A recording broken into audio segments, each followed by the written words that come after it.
Hi అండి, welcome to my channel Shravani spicy kitchen. నేను మీ శ్రావణి. ఇవాళ అయితే నేను మిక్స్డ్ వెజిటబుల్ పరాటా ఎలా చేసుకోవాలో చూపించేస్తాను. పరాటా అంటే అందరూ మధ్యలో స్టఫ్ పెట్టుకొని రోల్ చేసుకొని చేసుకోవాలంటే కష్టం అనుకుంటారు కదా. ఈ విధంగా చాలా సింపుల్గా అయితే చేసేసుకోవచ్చు. తప్పకుండా ట్రై చేయండి ఒకసారి. అయితే టేస్ట్ కూడా చాలా అంటే చాలా బాగుంటుంది.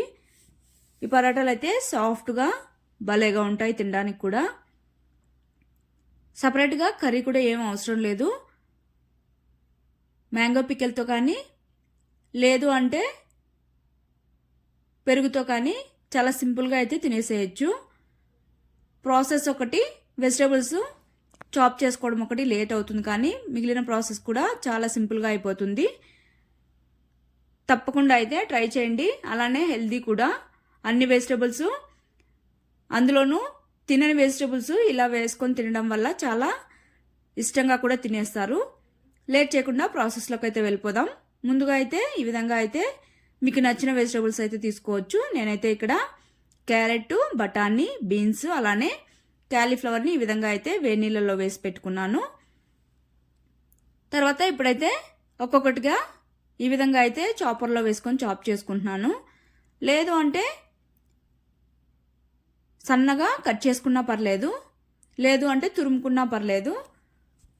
నేనైతే ఇక్కడ బఠానీ అలానే బీన్స్ కలిపి సన్నగా చాప్ చేసేసుకున్నాను. తర్వాత అయితే తీసి పక్కన పెట్టేసుకున్నాక క్యాలీఫ్లవరు అలానే క్యారెట్ని కూడా ఈ విధంగా మరీ అలా అని చిన్నగా కాకుండా ఈ విధంగా అయితే చాప్ చేసి పెట్టుకున్నాను. ఇప్పుడైతే స్టవ్ మీద కడాయి పెట్టేసుకొని కొద్దిగా ఆయిల్ అయితే వేసుకోవాలి. ఆయిల్ అనేది కొద్దిగా వేడెక్కిన తర్వాత ఇందులోకి కొద్దిగా జీలకర్ర అలానే ఆవాలు కూడా వేసి చిట్పట్లాడనివ్వాలి. తర్వాత సన్నగా కట్ చేసుకున్న ఆనియన్స్ కూడా వేసేసుకొని ఆనియన్స్లోకి సన్నగా కట్ చేసుకున్న పచ్చిమిర్చి కూడా వేసేసుకోవాలి. వేసేసుకున్నాక ఇవి మంచిగా ఫ్రై అయిపోవాలి ఆయిల్లోనే. కాస్త మెత్తబడేలాగా ఉంటే సరిపోతుంది, బ్రౌన్ కలర్ అయితే రావాల్సిన పని లేదు. తర్వాత ఇందులోనే ఒక స్పూను అల్లం వెల్లుల్లి పేస్ట్ కూడా వేసేసుకొని పచ్చివాసన పోయేంత వరకు ఫ్రై చేసేసుకున్నాక ఇప్పుడైతే వెజిటేబుల్స్ అయితే యాడ్ చేసుకోవాలి. మనం చాప్ చేసుకున్న వెజిటేబుల్స్ మొత్తం అన్నీ వేసేసుకొని ఇందులోని చెమ్మంతా ఇంకిపోయి లైట్గా ఫ్రై అయితే సరిపోతుంది. మరి ఎక్కువ ఫ్రై అవ్వాల్సిన అవసరం అయితే లేదు.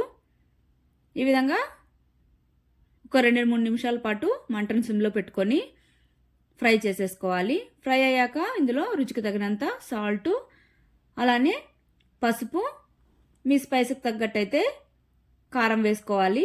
ఆల్రెడీ మనం పచ్చిమిర్చి కూడా వేసాం కాబట్టి స్పైసీ అనేది చూసుకొని వేసుకోండి.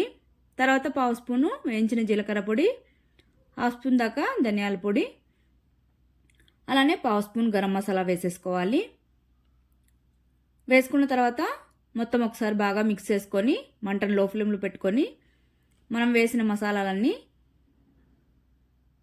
ఇందులోకి కలిసిపోయేలాగా ఈ విధంగా అయితే ఒక 2 నిమిషాల పాటు ఫ్రై చేసుకోవాలి. ఫ్రై అయ్యాక ఇక్కడ నేను ఒకటి పొటాటోని బాగా బాయిల్ చేసుకొని ఈ విధంగా స్మాష్ చేసుకొని వేసుకున్నాను. వేసుకున్న తర్వాత మొత్తం పొటాటోని ఈ వెజిటబుల్స్కి పట్టేలాగా బాగా మంటను సిమ్లో మాత్రమే పెట్టుకొని ఈ విధంగా అయితే ఫ్రై చేసేసుకోవాలి. ఈ విధంగా మొత్తం మిక్స్ అయిపోయాక చివరిగా కొద్దిగా కొత్తిమీర వేసేసి ఒకసారి మళ్ళీ మిక్స్ చేసేసుకోవాలి. ఈ విధంగా మిక్స్ చేసుకున్న తర్వాత స్టవ్ ఆపేసి తీసి ఒక బౌల్లోకి పక్కన పెట్టేసుకొని చల్లారనివ్వాలి. ఈ విధంగా చల్లారాక ఇందులోకి అయితే గోధుమ పిండి 2 కప్పులు తీసుకోవాలి. తర్వాత ఒక 1/4 కప్పు దాకా శనగపిండిని తీసుకొని వేసుకున్న తర్వాత మొత్తం బాగా పిండి అలానే మనం వేసుకున్న స్టఫ్ బాగా మిక్స్ అయిపోవాలి. అంతవరకు కాసేపు ఈ విధంగా ప్రెస్ చేసుకుంటూ అయితే మిక్స్ చేసుకోవాలి. ఆల్రెడీ సాల్ట్ కూడా వేసేసాం కాబట్టి వేయాల్సిన పని అయితే లేదు. కావాలనిపిస్తే వేసుకొని ఒకసారి మిక్స్ చేసుకున్న తర్వాత పిండి వేసుకోండి. ఈ విధంగా మిక్స్ చేసుకున్న తర్వాత అవసరం అనిపిస్తే కొద్దిగా వాటర్ యాడ్ చేసుకొని ఈ విధంగా చపాతీ ముద్దలాగా అయితే మిక్స్ చేసేసుకున్నాక కొద్దిగా పైన ఆయిల్ వేసుకొని ఒకసారి బాగా ఒత్తేసుకొని కాసేపు అయితే పక్కన పెట్టేసుకోవాలి. తర్వాత ఈ విధంగా పిండిని మొత్తం మీడియం సైజ్ బాల్స్గా డివైడ్ చేసేసుకోవాలి. పొడి పిండి వేసుకొని ఈ విధంగా బాల్స్ అన్ని ప్రిపేర్ చేసుకున్న తర్వాత మనం చపాతీ రోల్ చేసుకున్నట్టే రోల్ చేసేసుకుంటే సరిపోతుంది. పలుచగా చేసుకున్నా మందంగా చేసుకున్నా ఎలా అయినా బాగుంటాయి. సాఫ్ట్నెస్ మాత్రం అలానే ఉంటుంది ఎలా చేసుకున్నా కూడా. 1 by 1 ఈ విధంగా మొత్తం చపాతీలాగా అయితే రోల్ చేసేసుకోవాలి. ఈ విధంగా రోల్ చేసుకున్న తర్వాత స్టవ్ మీద పాన్ పెట్టేసుకొని కాస్త హీట్ ఎక్కనివ్వాలి.